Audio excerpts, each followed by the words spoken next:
uNkulunkulu akakulonde, phile, uphushe, uphumelele, uphaste winning.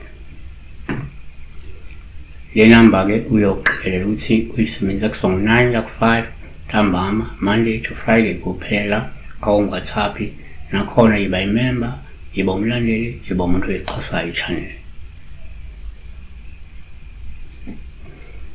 Zinhle shame ukuphupha iy'nkawu zeningi zesihlalele akabingeleli nekaceli. Ayiwanda yini elahlekayo nganza ukuthi uma kungathiwa nje ufika ukuthi sawubona ngicela ukusizana nanti iphupho, noma ke ngicela ukusizana nanti iphupho. If awubingelelanga ke thani phela ngicela ukusizana nanti iphupho, noma ke ngicela ukubuza nanti iphupho yini elahlekayo nganza kwethu. Yini inkawu? Monkeys are called izinkawu ngesiZulu. Yini izinkawu? Are monkeys in English. Lokho yidona ufana nabantu. Nako singakusho la. So ngokujwayelekile uma number 1 uma uphupha inkawu uyaba uphawu olubi uma ziningi, ngoba lokho ngasho kungenzeka uphila nabantu abangabazenzisi, ababukeka bethembekile ekubeni bengamaqili, futhi abalona uhlobo lwabantu ocabanga ukuthi bayilo. Yabo. 2, kwesinye isikhathi uma uphupha inkawu ngaba uphawu olubi noma ziningi olungakho umuntu kungenzeka kumele uqaphele, ngoba uzongizwe abantu abangathembekile, abagcwele amanga nenkohliso, futhi abazenzisayo abangase bakukhaphela uma ungabaqhelisi. No. 3, kuyenzeka uma uphupha izinkawu kube uphawu olubi emazini ukuthi kungenzeka ukhombisa ukuthi-ke unenqaba yabangani abangalungile okumele ubaqaphele, kungenjalo bazokuyendlela ophathe ugcine ungaphumelelanga.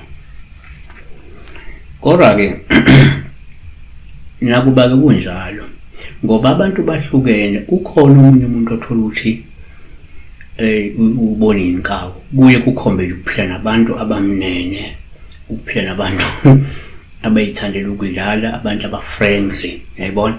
So kuyenzeka kuloyo muntu loyo uthola ukuthi kuye akusho ukuthi bangabakhohlisi, akusho ukuthi bazokuyengela ophathe, akusho lo abathembali, kukhomba ukuthi unabantu lophila nabo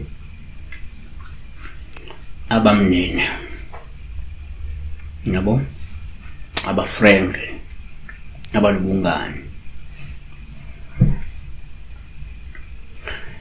Number 4, akodwa ngokwesintu uma kungenzeka uphupha inkawu kungaba uphawu olungelubi uma nje ziningi zihlalele zikubuka, yabona, noma zihleli nawe-ke, ngoba komunye umuntu usuke ekhombisa ukuthi kade nje ewuthiwe yigxalwa zakhe, yabo.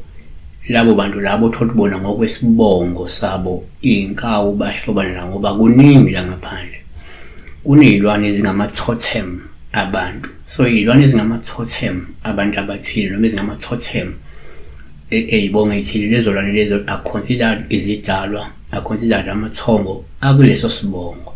So if isibongo sakho i-totem yakhona inkawu, that means it's not bad to see inkawu, uyabona, ngoba i-totem, inkawu ziyi-totem isibongo senu. Njengabantu bakwaNdlovu i-totem yabo yindlovu, abantu bakwaDube i-totem yabo yidube, okuyizebra, yabona, etc etc etc, yabo. So siyabonga besibheka kubona ini inkawu eningi.